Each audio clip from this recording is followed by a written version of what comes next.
ಮಾಧ್ಯಮ ಬಂಧುಗಳೇ, ಇದೇ ಜನವರಿ 29 ಗುರುವಾರದಂದು ಕೇಂದ್ರ ಕನ್ನಡ ಸಾಹಿತ್ಯ ವೇದಿಕೆ registered Bengaluru doctor R Obalesh ಗಟ್ಟಿಯವರ ಹಿರಿಯ ಪ್ರಶಿಕ್ಷಣಾರ್ಥಿಗಳ BEd ಒಕ್ಕೂಟ ಸಕಲೇಶ್ಪುರ ಮತ್ತು ತಿಪ್ಟೂರು ಇವರ ವತಿಯಿಂದ 4 ಬೃಹತ್ ಕೃತಿಗಳ ಲೋಕಾರ್ಪಣೆ ಹಾಗೂ ಅಭಿನಂದನಾ ಸಮಾರಂಭವನ್ನು ನಗರದ ಕಲಾ ಭವನದಲ್ಲಿ ಹಮ್ಮಿಕೊಂಡಿದೆ.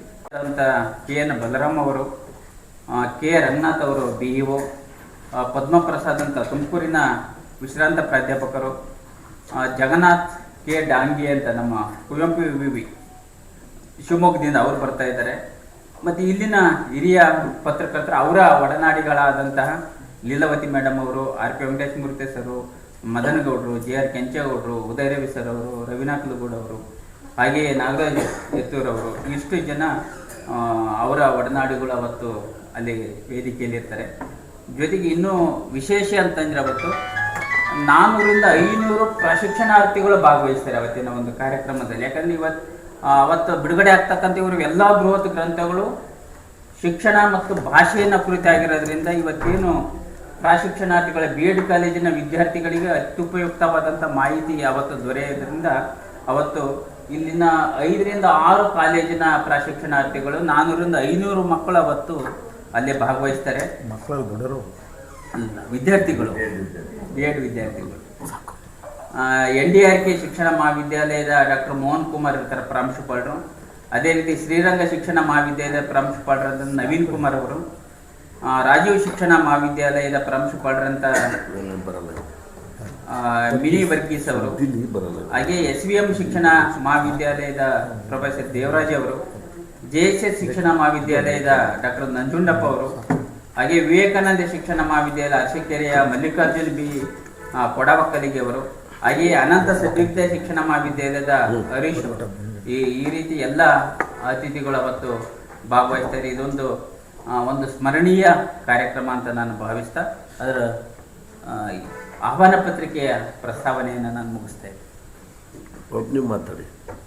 ಒಂದು 40 ವರ್ಷ ಆಯಿತು. ನನ್ನೂರು ದಾವಣಗೆರೆ ಜಿಲ್ಲೆ, ಜಗಳೂರು ತಾಲೂಕು, ತೋರಣಗಟ್ಟೆ, ಇಂದಿನ ಚಿತ್ರದುರ್ಗ ಜಿಲ್ಲೆ. ಇದು ನನ್ನ ಕರ್ಮಭೂಮಿ. 1986 ಆಗಸ್ಟ್ 25ರಲ್ಲಿ ಸಕಲೇಶಪುರಕ್ಕೆ ಬಂದವನು. ನನ್ನ ಸಾಹಿತ್ಯ ಮತ್ತು ಶೈಕ್ಷಣಿಕ ಜೀವನ ಪ್ರಾರಂಭ ಆಗಿದ್ದು ಹೀಗೇನೆ. ನಾನು ಭದ್ರಾವತಿಯಲ್ಲಿ ಸರ್ ಎಂ ವಿಶ್ವೇಶ್ವರಯ್ಯ ಕಾಲೇಜಿನಲ್ಲಿ ಓದ್ತಿರಬೇಕಾದ್ರೆ ನನ್ನ ನೆಚ್ಚಿನ ಗುರುಗಳು, ಗುಡಿಸಲುಗಳಲ್ಲಿ ಹೋರಾಟದ ದೀಪವನ್ನು ಹಚ್ಚಿದಂಥ ಪ್ರೊಫೆಸರ್ B ಕೃಷ್ಣಪ್ಪರ ಶಿಷ್ಯ ನಾನು. ಆಗಲೇ 1982ರಲ್ಲೇ ನನ್ನ ಹಂಬಲ ಕವನ ಸಂಕಲನ ಬಿಡುಗಡೆ ಮಾಡಿದರು. ನಾ ಡಿಸೋಜ ಮೊನ್ನೆ ತಿರೋದ್ರಲ್ಲ, ಅವರೇ ಬಿಡುಗಡೆ ಮಾಡಿದ್ದು ನಂದು 1982ರಲ್ಲಿ. ಅಲ್ಲಿಂದ ಇಲ್ಲಿಗೆ ಬಂದ ಮೇಲೆ ನನ್ನ ಜೀವನ ಚರಿತ್ರೆ ಅಂದರೆ ಅದರಲ್ಲಿ 2 ಭಾಗ ಇದೆ. ಒಂದೇನೆಂದರೆ ಇವರ ಆತ್ಮ ನಿವೇದನೆ ಇದೆ. ಇನ್ನೊಂದು ಭಾಗದಲ್ಲಿ ಬೇರೆಯವರು ಕಂಡಂತೆ ಓಬಳೇಶ್ ಗಟ್ಟಿಯವರು ಇದೆ. 2 ಸಮೀಕರಿಸಿದಂಥ ಒಂದು ಗ್ರಂಥ ಅದು. ನಾನಾಗಿ ನಾನೇ ಬರ್ಕೊಂಡ್ರೆ ಆತ್ಮಕಥನ, ನನ್ನದು ಬೇರೆಯವರು ಬರೆದ್ರೆ ಅದು ಜೀವನ ಚರಿತ್ರೆ ಅಂತ ಕರಿತೀವಿ. ಅಭಿನಂದನಾ ಗ್ರಂಥನೂ ಅಭಿನಂದನಾ ಗ್ರಂಥ, ಅದೇ ಅಭಿನಂದನ ಗ್ರಂಥ ಅಂತಾರೆ, ಅದು ಜೀವನ ಚರಿತ್ರೆನೂ ಅಂತಾರೆ. ಈಗೆಲ್ಲ ಮೊದಲೆಲ್ಲ ಅಭಿನಂದನ ಗ್ರಂಥ ಇದ್ದಿಲ್ಲ, ಅದು ಇತ್ತೀಚೆಗೆ ಬಂದಿರೋದ ಪದ. ಬೇರೆ ಬೇರೆ ಲೇಖನಗಳಿದೆ, ಒಳ್ಳೆ ಸಾಮಾಜಿಕ ಕಳಕಳಿದಂಥ ಲೇಖನಗಳು ಸೇರಿಸಿದ್ವಿ. ಹಾಂ ಹೌದು. ಒಂದು ಲೇಖನದಲ್ಲಿ ಅವರು ಬೆಳೆದು ಬಂದ ಹಾಗೆ ಅವರ ಜೀವನದಲ್ಲಿ ಬಂದಂತ ಸ್ಥಿತ್ಯಂತರಗಳ ಬಗ್ಗೆ ಅವರು ಬರ್ಕಂತ ಬಂದಿದ್ದಾರೆ. ಇನ್ನೊಂದು ಘಟ್ಟದಲ್ಲಿ ಬೇರೆಯವರು ಇವರನ್ನು ಕುರಿತು ಬರೆದಂತ ಲೇಖನಗಳಿದೆ. ಮೇಡಮ್ ಒಂದು ವೆಲ್ಕಮ್, ಇದು ವೋಟ್ ಆಫ್ ಥ್ಯಾಂಕ್ಸ್ ಎಲ್ರಿಗೂ. ಅಲ್ಲ ಇವರು ಇಲ್ಲ ಮಾಡಿ ಬರಲ್ಲ ಸುಮ್ಮನೆ ಎಲ್ಲ ನನಗೆ ಗೊತ್ತಲ್ವಾ. ಒಂದು ಶಿಷ್ಯ, ಗುರು ಹಿರಿಯ ಶಿಷ್ಯ ಕೋಲಿಗೆಯವರು ಹಿರಿಯ ಶಿಷ್ಯ ಒಂದೆರಡು ಮಾತಾಡು. ಹಿರಿಯ ಶಿಷ್ಯ ಅವನು. ಹೌದಾ? ಪತ್ರಕರ್ತ ಬಂಧುಗಳೇ, ನಾನು ತೊರಳ್ಳಿ ನಿಂಗರಾಜ್ ಅಂತ ಆಲೂರು ತಾಲೂಕು. 1989ರಲ್ಲಿ ನಾನು ಅವರ ಶಿಷ್ಯ. ಸಕಲೇಶ್ಪುರದಲ್ಲಿ BRDM ಕಾಲೇಜ್ ಇದ್ದಾಗ ಅವರು ಓಬಳೇಶ್ ಗಟ್ಟಿಯವರು ಅಂತಂದರೆ ಒಂದು ಗಟ್ಟಿತನ ಜಾಸ್ತಿ, ಆಮೇಲೆ ಬಂಡಾಯ ಸಾಹಿತಿ ಮತ್ತು ವಾಸ್ತವವಾದಿ. ನಾವು ಹತ್ತಿರದಿಂದ ನೋಡಿದಾಗೆ ಬೈಯೋದ್ರಲ್ಲಿ ನಿಸ್ಸಿಮ್ರು, ತಪ್ಕೊಳ್ಳೋದ್ರಲ್ಲೂ ನಿಸ್ಸಿಮ್ರು, ಅಷ್ಟೊಂದು ಪ್ರೀತಿ ಮಾಡ್ತಾರೆ. ಆಮೇಲೆ ಬಾಬಾ ಸಾಹೇಬ್ರ ವಿಚಾರಗಳು, ಕೃಷ್ಣಪ್ಪನವ್ರ ವಿಚಾರಗಳು, ಎಡಪಂಥೀಯ ವಿಚಾರಗಳು ಅವ್ರಿಗೆ ಆಸೋಕ್ಕಾಗಿದೆ. ನಾನು ಹತ್ತಿರದಿಂದ ಬಲ್ಲೆ. ಅವರು ಆಗಲೇ ಆ ತತ್ವಶಾಸ್ತ್ರಗಳನ್ನು ಹೇಳುವಾಗ ಮತ್ತು TF&SO ನಾವು ಹೇಳುವಾಗ ಅವರು ಜೊತೆಗೆ ಬಂಡಾಯ ಸಾಹಿತ್ಯವನ್ನು ಬೆರೆಸಿ ನಮಗೆ ಉಣಬಡಿಸ್ತಾ ಇದ್ರು. ಅಂಥ ಒಳ್ಳೆಯ ಸಾಹಿತ್ಯನೂ ಕೂಡ ಅವರಲ್ಲಿ ಇದೆ, ಒರಟುತನವೂ ಇದೆ, ಮೃದುತ್ವನೂ ಇದೆ. ನಾವು ಅವರನ್ನು ಹತ್ತಿರದಿಂದ ಕಂಡಿದ್ದೀನಿ.